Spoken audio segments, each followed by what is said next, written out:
नमस्कार, कामतगिरी अभय न्यूज में आप सभी दर्शकों का स्वागत है और मैं हूं सोफिया। अब डालते हैं एक नजर आज के मुख्य समाचारों पर। समाचार विस्तार से मिलते हैं छोटे से ब्रेक के बाद और आप देखते रहिए अभय टीवी। सुषमा स्वरूप इंटरनेशनल स्कूल, अशोक गांव के पास पहाड़ी रोड, करवी, चित्रकूट। एक ऐसा स्कूल जहां पर शिक्षा के दौरान बच्चों को बैंक एवं फैक्ट्री में भ्रमण करवाकर बैलेंस शीट का करवाया जाता है अध्ययन। वहीं 16-17 मई को समर कैंप की भी सुविधा उपलब्ध है, जिसमें सभी छात्र छात्राएं इस समर कैंप का उठा सकते हैं लाभ। Physics, chemistry, biology, computer science, math एवं भूगोल की लैब की भी सुविधा उपलब्ध है। साल दर साल हमारे छात्र सीबीएसई बोर्ड परीक्षाओं में बेहतरीन परिणाम प्राप्त करते हैं। प्रोजेक्टर के माध्यम से लिए जाते हैं स्मार्ट क्लासेस। साथ ही इस स्कूल में कुशल अध्यापक अध्यापिकाओं द्वारा दी जाती है शिक्षा।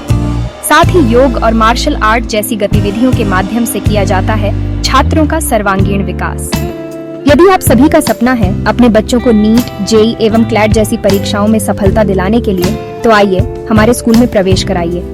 हमारा पता सुषमा स्वरूप इंटरनेशनल स्कूल, अशोक गांव के पास, पहाड़ी रोड, करवी, चित्रकूट। समाचार बुलेटिन में आपका पुनः स्वागत है।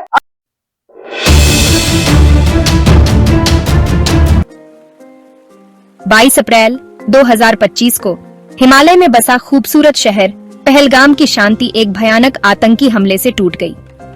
लश्कर-ए-तैयबा से जुड़े बंदूकधारियों ने पर्यटकों के एक ग्रुप पर गोलियां चला दी, जिसमें 25 बेगुनाह लोग और एक लोकल घोड़े वाला सैयद आदिल हुसैन शाह मारे गए। कश्मीर में पर्यटकों पर 3 दशकों में हुआ यह सबसे घातक हमला पूरे भारत में सदमे की लहर दौड़ा गया और उस नॉर्मल-सी का भ्रम टूट गया जो इस इलाके के आसपास बनाया गया था। इसके तुरंत बाद हाहाकार मच गया। शांत जगह बेगुनाह लोगों के खून से सन गई। उनके परिवार इस अचानक हुए नुकसान से टूट गए। इस हमले ने जिंदगी की नाजुकता दिखाई और उस आतंकवाद के खतरे की याद दिलाई जो घाटी पर मंडरा रहा है। पहलगाम हमला कोई अकेली घटना नहीं थी। यह 2024 में झेड़मोड़ सुरंग परियोजना पर हुए हमले के बाद हुआ, जिससे एलईटी की भारतीय इलाके में काम करने और हमला करने की क्षमता दिखाई देती है। इन घटनाओं ने इस क्षेत्र की सुरक्षा चुनौतियों को रेखांकित किया और आतंकवाद विरोधी उपायों पर सवाल उठाए। इस हमले ने न्यू कश्मीर की कहानी पर भी एक बड़ा झटका दिया, जो अक्सर अपने अशांत अतीत को पीछे छोड़कर शांति और समृद्धि के भविष्य को अपनाने वाले क्षेत्र को दर्शाने के लिए इस्तेमाल किया जाता है। इस हमले ने इस भ्रम को तोड़ दिया और संघर्ष के गहरे जख्मों को उजागर किया जो कश्मीर को अब भी सता रहे हैं। पहलगाम हमले के बाद देश ने अपने नेताओं से सांत्वना और ठोस कार्य योजना की उम्मीद की, लेकिन प्रधानमंत्री नरेंद्र मोदी की प्रतिक्रिया में देरी देखी गई। उन्होंने अपनी सऊदी अरब यात्रा छोटी जरूर की, लेकिन हमले पर चर्चा के लिए बुलाई गई सर्वदलीय बैठक में शामिल नहीं हुए, बल्कि बिहार में एक रैली को संबोधित किया, जहां उन्होंने अपराधियों को सजा देने की कसम खाई। हमले के एक हफ्ते बाद 27 अप्रैल को प्रधानमंत्री मोदी ने अपने मासिक रेडियो कार्यक्रम मन की बात में पहलगाम त्रासदी का सीधा जिक्र किया। अपने संबोधन में उन्होंने गुस्सा जाहिर किया और जल्द न्याय का वादा किया, जो लाखों भारतीयों की भावनाओं को प्रतिबिंबित करता था। हालांकि उनके शब्द उस एक हफ्ते की चुप्पी से ढक गए, जिसने सांप्रदायिक तनाव को बढ़ा दिया था। मोदी जी का मुख्य संदेश राष्ट्रीय एकता का था। उन्होंने भारत के 140 करोड़ नागरिकों से आतंकवाद के खिलाफ एकजुट होने का आह्वान किया और जोर देकर कहा कि देश की सामूहिक ताकत उसकी एकता में है। हालांकि एकता की यह अपील ऐसे समय में आई जब देश सांप्रदायिक आधार पर गहराई से बंटा हुआ लग रहा था। देरी से प्रतिक्रिया और एकता पर ध्यान केंद्रित करने से सरकार की प्राथमिकताओं पर सवाल उठे।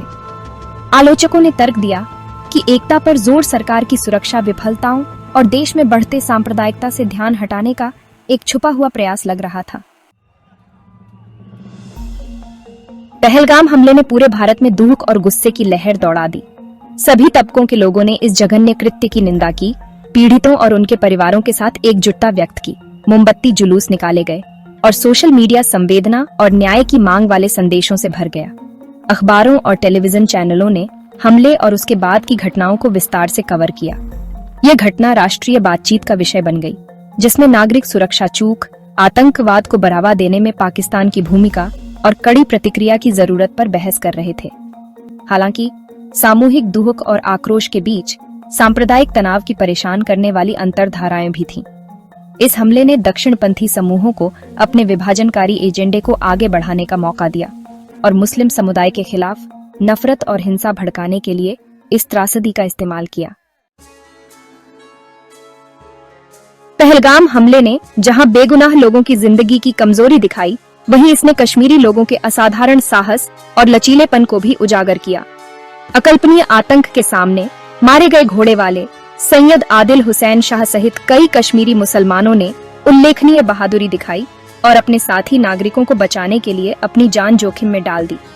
शाह, जो पर्यटकों के एक समूह का नेतृत्व कर रहे थे, ने आतंकवादियों का सीधा सामना किया, जिससे पर्यटकों को भागने का मौका मिला।